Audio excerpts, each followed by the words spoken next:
Hello दोस्तों, कैसे हैं आप सभी। आई होप आप लोग अच्छे होंगे। दोस्तों, कल के वीडियो में हमने संविधान के भाग 2 के बारे में बात किया था, जो नागरिकता से संबंधित है, और अनुच्छेद 5 से 11 तक वर्णन किया था। अनुच्छेद 5 से 11 में नागरिकता के बारे में वर्णन है। आज के वीडियो में हम संविधान के भाग 3 के बारे में बात करेंगे, और इससे संबंधित क्वेश्चन 2-3 तो हर एग्ज़ाम में आते हैं। संविधान का भाग 3 किससे संबंधित है? मूल अधिकार से। तो आप लोग वीडियो अंत तक ज़रूर देखिएगा, क्योंकि ये हर एग्ज़ाम में इस टॉपिक से क्वेश्चन आते ही हैं। चलिए दोस्तों, शुरू करते हैं। और अगर दोस्तों आप लोगों को वीडियो अच्छी लगे तो प्लीज़ लाइक एंड सब्सक्राइब किया करिए। चलिए आगे स्टार्ट करते हैं। संविधान का भाग 3 किससे संबंधित है? मौलिक या मूल अधिकार, फंडामेंटल राइट्स से। संविधान के द्वारा देश के नागरिकों के जीवन स्तर को बेहतर बनाने के लिए प्रदान किए गए अधिकार। कौन से अधिकार हैं? मूल अधिकार। भारत के मूल संविधान में मौलिक अधिकारों की संख्या कितनी थी? 7। लेकिन वर्तमान में संविधान में मूल अधिकारों की संख्या है 6। नोट: 44वें संविधान संशोधन 1978 के द्वारा संपत्ति के अधिकार अनुच्छेद 31 को मौलिक अधिकारों की श्रेणी से समाप्त कर दिया गया। पहले हमारे संविधान में हमारे लिए मूल अधिकार कितने थे? 7, जिसमें से एक संपत्ति का अधिकार भी था। लेकिन इसको 44वें संविधान संशोधन 1978 के द्वारा समाप्त कर दिया गया और इसे कानूनी अधिकार बना दिया गया। इसलिए अब हमारे पास कितने मूल अधिकार हैं? 6। संविधान में मूल अधिकारों की संख्या वर्तमान में कितनी है? 6। एग्जाम में क्वेश्चन पूछेगा तो आंसर होगा 6। भारतीय संविधान का मैग्ना कार्टा अधिकार पत्र कहा जाता है। किसे कहा जाता है? भाग 3 को। भाग 3 को संविधान का मैग्ना कार्टा कहा जाता है। और भाग 3 किससे संबंधित है? मौलिक अधिकार से। मौलिक अधिकार को निलंबित करने का अधिकार है किसके पास? राष्ट्रपति को। राष्ट्रपति ही मौलिक अधिकार को निलंबित कर सकता है और किसी के पास ये अधिकार नहीं है। मौलिक अधिकारों को प्रतिबंधित करने का अधिकार है संसद को। प्रतिबंधित करने का अधिकार है संसद को, लेकिन निलंबित करने का मतलब समाप्त करने का अधिकार है राष्ट्रपति को। मौलिक अधिकार का संरक्षक है कौन? न्यायपालिका। मतलब मौलिक अधिकार जो हमारे मूल अधिकार हैं उसकी संरक्षक कौन? उसकी संरक्षक कौन है या उसकी संरक्षक कौन करता है? तो न्यायपालिका करती है। मौलिक अधिकार परिवर्तनीय है किसके द्वारा? संसद के द्वारा। संसद के द्वारा मौलिक अधिकार को परिवर्तित किया जा सकता है या परिवर्तनीय है। मौलिक अधिकारों से संबंधित प्रमुख तथ्य। मौलिक अधिकारों का सर्वप्रथम विकास हुआ कहाँ? ब्रिटेन में। मौलिक अधिकारों को संवैधानिक रूप से अपनाने वाला पहला देश कौन थे? संयुक्त राज्य अमेरिका, यूएसए। 1791 में संवैधानिक रूप से अपनाने वाला पहला देश पूछेगा तो संयुक्त राज्य अमेरिका हो जाएगा। मौलिक अधिकारों के उल्लंघन के कारण फांसी की सजा दी गई। किसको? फ्रांस के शासक लुई 14वें को। भारत में मौलिक अधिकारों की सर्वप्रथम मांग की गई कब? संविधान विधेयक 1895 के द्वारा सर्वप्रथम मौलिक अधिकारों की मांग की गई थी। वर्तमान में संविधान के 6 मौलिक अधिकार। पहला, समानता या समता का अधिकार, मतलब कि समानता, सबके बीच समानता का अधिकार, अनुच्छेद 14 से 18। तो पूछता है कि समता का अधिकार किस अनुच्छेद से किस अनुच्छेद तक है? तो अनुच्छेद 14 से 18 तक। दूसरा, स्वतंत्रता का अधिकार, अनुच्छेद 19 से 22 तक। पूछेगा स्वतंत्रता का अधिकार कहाँ से कहाँ तक है? तो अनुच्छेद 19 से 22 तक। तीसरा है शोषण के विरुद्ध अधिकार। तो शोषण के विरुद्ध अधिकार किस अनुच्छेद से किस अनुच्छेद तक वर्णित है? तो अनुच्छेद 23 व 24 में। चौथा, धार्मिक स्वतंत्रता का अधिकार, अनुच्छेद 25 से 28 तक। छठवां, सांस्कृतिक व शिक्षा संबंधी अधिकार, अनुच्छेद 29 व 30 तक।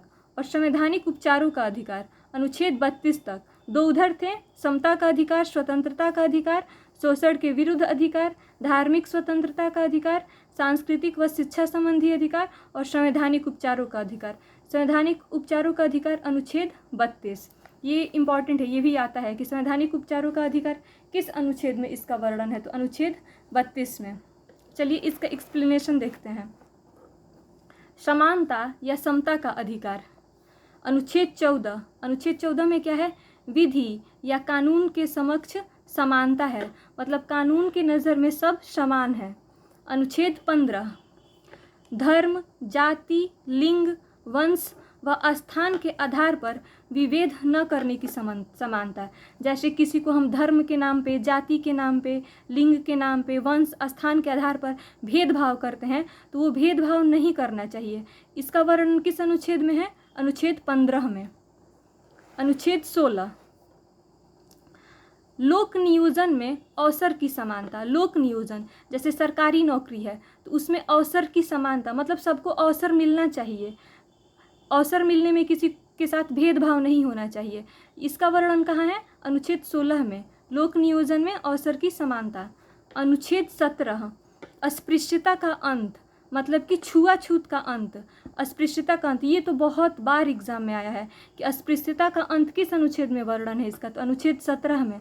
मतलब छोटे कास्ट के जो लोग होते हैं तो कोई भेदभाव करता है, छुआछूत करता है, ये सब नहीं होना चाहिए। इसका वर्णन किस में है? अनुच्छेद 17 में, अस्पृश्यता का अंत। अनुच्छेद 18 उपाधियों का अंत, सेना व शिक्षा को छोड़कर, सेना व शिक्षा को छोड़कर और जगह उपाधियों का अंत है। ये अनुच्छेद 14 से 18 कहाँ तक समान? अनुच्छेद 14 से 18 तक समानता का अधिकार है, समता का अधिकार अनुच्छेद 14 से 18 तक इसका वर्णन है। अब हम देखेंगे स्वतंत्रता का अधिकार। स्वतंत्रता का अधिकार अनुच्छेद 19 से 22 तक। भारतीय संविधान के अनुच्छेद 19(1) के तहत 6 प्रकार के मूलभूत स्वतंत्रताओं का उल्लेख किया गया है। नोट: मूल संविधान में अनुच्छेद 19(1) के तहत 7 प्रकार की स्वतंत्रताओं का उल्लेख किया गया था, परंतु 44वें संविधान संशोधन 1978 के द्वारा अनुच्छेद 19(1) के संपत्ति का अधिकार को समाप्त कर दिया गया। अब संपत्ति का अधिकार कानूनी अधिकार बन गया है, ये मौलिक अधिकार नहीं है, इसलिए अब हमारे पास 6 मूल अधिकार हैं सिर्फ। अनुच्छेद 19(1) के तहत 6 प्रकार के स्वतंत्रता अधिकार। अनुच्छेद 19 का अभिव्यक्ति की स्वतंत्रता, लिखने, पूछने, मौन इत्यादि का उल्लेख। अभिव्यक्ति की स्वतंत्रता मतलब कि हमारे पास बोलने का अधिकार है। अगर कोई हमारे साथ गलत कर रहा है तो संविधान हमें अधिकार देता है कि हम उसके खिलाफ अपनी आवाज़ उठा सकते हैं, लेकिन सही के खिलाफ। अभिव्यक्ति की स्वतंत्रता बोलने, लिखने, पूछने, मौन इत्यादि का उल्लेख किस में है? अनुच्छेद 19 क में। अनुच्छेद 19 ख शांतिपूर्ण व निरायुध सम्मेलन करने की स्वतंत्रता। जैसे अगर हम कहीं शांतिपूर्ण सम्मेलन करना चाहते हैं, मतलब निरायुध, बिना युद्ध के कुछ कोई मतलब किसी जगह पे एकत्र होके अपना बात रखना चाहते हैं, तो ये अनुच्छेद 19 ख के अंतर्गत इसको सम्मिलित किया गया है। अनुच्छेद 19 ग, यहाँ अनुच्छेद ये जल्दी में ये छूट गया है, यहाँ पे अनुच्छेद होगा। अनुच्छेद 19 ग संघ या संगठन बनाने की स्वतंत्रता। अनुच्छेद 19 ग के अंतर्गत हम अपना संघ या संगठन बना सकते हैं, इसकी स्वतंत्रता है अनुच्छेद 19 ग में। अनुच्छेद 19 घ देश में कहीं भी संचरण करने की स्वतंत्रता। संचरण मतलब कि अनुच्छेद 19 घ के अंतर्गत बताया कि देश में हम कहीं भी आ जा सकते हैं, इसके लिए कोई पाबंदी नहीं है। इसका उल्लेख कहाँ है? अनुच्छेद 19 घ में। अनुच्छेद 19 अंग देश में कहीं भी निवास स्थान बनाने की स्वतंत्रता। जो मान लीजिए क्या हम तो हैं ही भारत देश में। भारत देश में अगर हम कहीं भी, जैसे मान लीजिए हम यूपी में हैं, चाहते हैं दिल्ली में अपना घर बनाना या कहीं और किसी अन्य राज्य में अपना घर बनाना, तो इसकी स्वतंत्रता कौन सा अनुच्छेद देता है? अनुच्छेद 19 अंग देश में कहीं भी निवास स्थान बनाने की स्वतंत्रता। अनुच्छेद 19 च ये समाप्त हो गया है। इसमें क्या था? संपत्ति का अधिकार था, जो कि अब समाप्त कर दिया गया है और ये कानूनी अधिकार बन चुका है। अनुच्छेद 19 छ वृत्ति की स्वतंत्रता। वृत्ति मतलब कि आजीविका, रोजगार, व्यापार की स्वतंत्रता। जैसे कि कोई भी अपनी आजीविका चलाने के लिए कोई भी रोजगार, व्यापार कर सकता है, इसकी स्वतंत्रता किस में है? अनुच्छेद 19 छ में। अनुच्छेद 20 अपराध के लिए दोष सिद्धि के संबंध में संरक्षण। जैसे किसी व्यक्ति पे कोई अपराध लग गया है कि अरे ये कोई अपराध किया है, तो उसके पास ये अधिकार है कि वो अपने दोष को सिद्ध मतलब करने के लिए संरक्षण के लिए उसके पास अधिकार है। मतलब कानून अधिकार देता है, मौलिक अधिकार है कि वो अपने अपराध को कि मतलब मैं अपराधी नहीं हूँ, इसके लिए उसके लिए संरक्षण प्राप्त है उसको। इसका वर्णन अनुच्छेद 20 में है। अनुच्छेद 20 के तहत 3 प्रकार के प्रावधानों का उल्लेख किया गया है संरक्षण के लिए। अपराध के समय कानून के आधार पर सजा, जैसे जिस समय कोई व्यक्ति अगर कोई अपराध किया है तो उसी समय के आधार पर उसको सज़ा मिलेगी। दूसरा, एक अपराध के लिए एक बार सज़ा, अगर कोई व्यक्ति कोई एक अपराध किया है तो उसको एक बार ही सज़ा मिलेगी उस अपराध के लिए। स्वयं के विरुद्ध गवाही न देने की स्वतंत्रता, मतलब कि उसको ये संरक्षण प्राप्त है कि वो खुद के विरुद्ध गवाही नहीं देगा। जैसे कोई अपराधी है और वो मतलब अपने बारे में खुद गवाही दे रहा है तो वो नहीं मान्य होगा, इसकी स्वतंत्रता है। अनुच्छेद 21, ये तो बहुत आता है एग्जाम में। अनुच्छेद 21 में क्या है?